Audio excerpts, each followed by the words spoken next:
So, welcome. This is sort of a little bit of a new approach, but I wanted to be able to share Desert Falcon with some of my friends and family and people who have approached me and said that they really love the idea but don't have time to read. So, here you go 35 days, 35 chapters.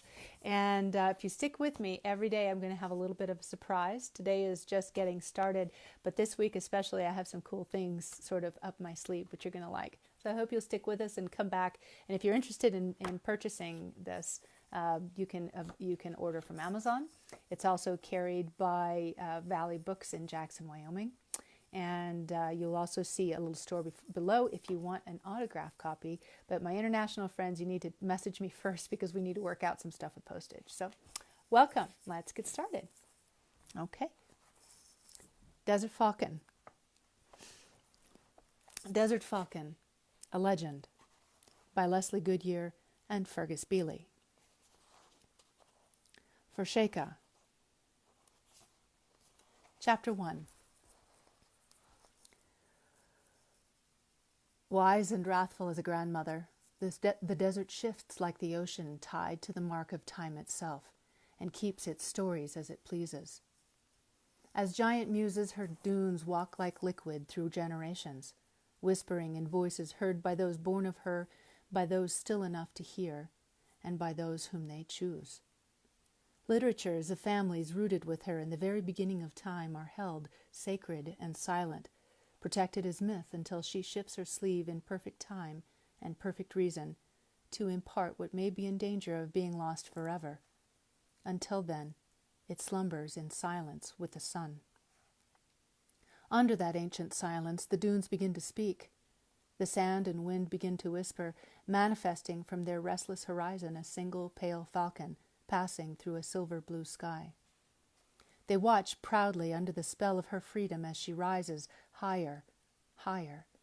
She sublimates slowly, as if into the legend of imagination, to tell their story once again. Through a modern war, a polished Bedouin man worn well into his 80s seemed out of place and confused as he fought his way against a loud, bustling surge of careless passengers pushing their way with empty faces through Heathrow. He escaped the crowd and sank wearily into the last empty chair, politely acknowledging an eternally inconvenienced, glaring girl plugged into earbuds, iPad, and a measured social media existence next to him. His heavily lined, travel-weary features softened as he caught a glimpse of a man and his teenage son walking past him, carrying fly rods and Orvis bags. Excited about their journey together, the father smiled proudly and clapped his son's shoulder. The son responded with the sheepish smile of a boy prided as they were swallowed by the crowd. The gate attendant jarred the elderly man back into the misfit of his surroundings with careless volume, announcing the initial boarding. As he moved slowly toward the gate, he marveled at the immensity of the machine that would carry him home. As the man watched the skies change from the opulence of his window, a sweet-faced and distantly familiar airline attendant asked if she could get anything to make him more comfortable. She smiled as he asked her for a blanket and presented him with two, one black and one red. With a wink, she offered both. He stared hard at the dark red blanket, studied her for a moment, and slowly, deliberately accepted it. With the troubled dexterity of storied hands, he removed the plastic and thumbed the red fleece, then smoothed it over his forearm, lost in thought. As he watched through the airplane window, the setting sun warmed rolls of clouds, shading them the color of sand dunes. Comforted, the man wrapped himself in red, smiling as he closed his eyes. Now here's my surprise for today. We're going to read Chapter 2. Chapter 2. A rifle shot echoed beneath the sunset. Through the reverberations, an oryx exploded over the clean edge of a sand dune, bounding with the full strength of his life toward the rise of another dune.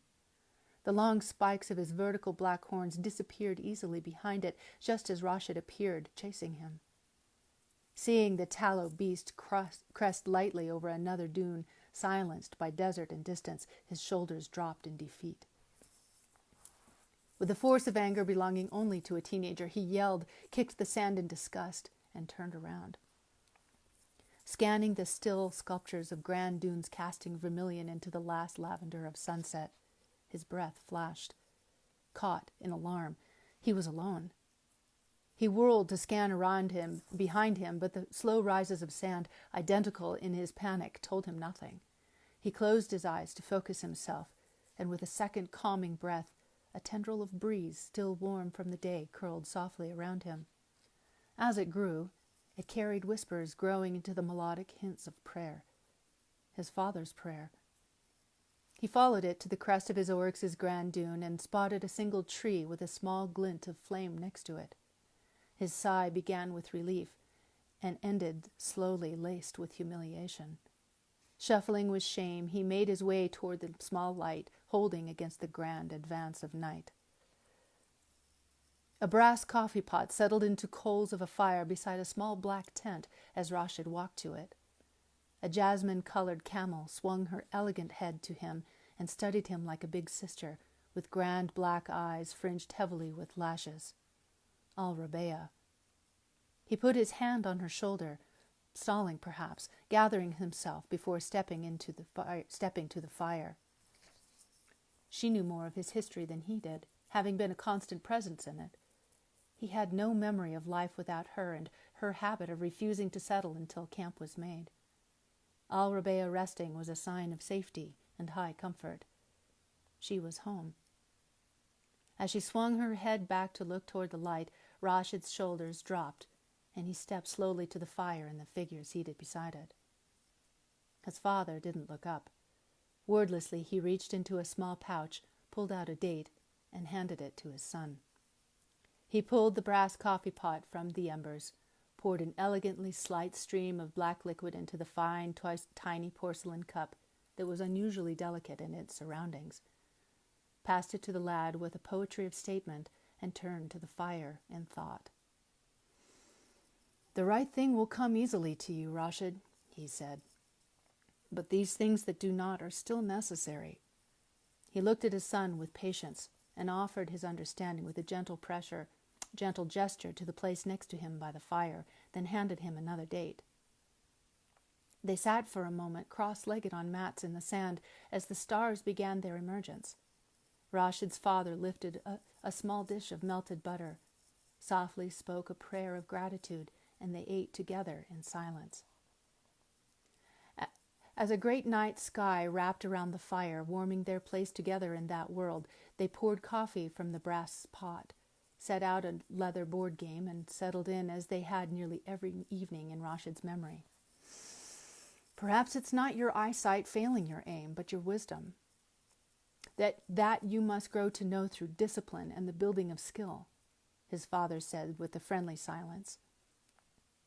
"Your rifle, Rashid, is like any instrument, is an extension of your own respect. Once you feel your own balance and justice with the truth of nature, your shot will be fearless and true. Until then," he admonished with marked, heavy distance and sadness, "a trigger can never be unpulled." Rashid looked at him wide-eyed, wondering at this furrowed expression he had seen before, stamped with a history, a story never told, and wondered if he would ever be such a man. "So, you see, you're wise to know it's a grave responsibility." Rashid's father sipped his coffee and looked into the fire. "Once you learn it, and learn it you must, perhaps I will show you another way." His eyes went distant, disappearing into a memory. Catching himself, he straightened, shifted diligently to the present, and looked at Rashid with a stretch and a playful glint. "Trouble is that such a thing is required to earn a wife worth having, and it had better improve because the requirement for finding a wife who could shoot for you or becoming the family of a sheikh so you don't have to shoot unless you want to is far out of your reach, my son." His handsome face betrayed him, cracking into the glint of an escaped smirk, and lighting into the shining glimmer of Rashid's beloved father. They laughed into the evening as they bested each other with the board game. Truly, they were at home, here beside the tree, growing smaller in the embrace of an ocean of sand. All right, join me tomorrow for Chapter 3. Thanks for joining me.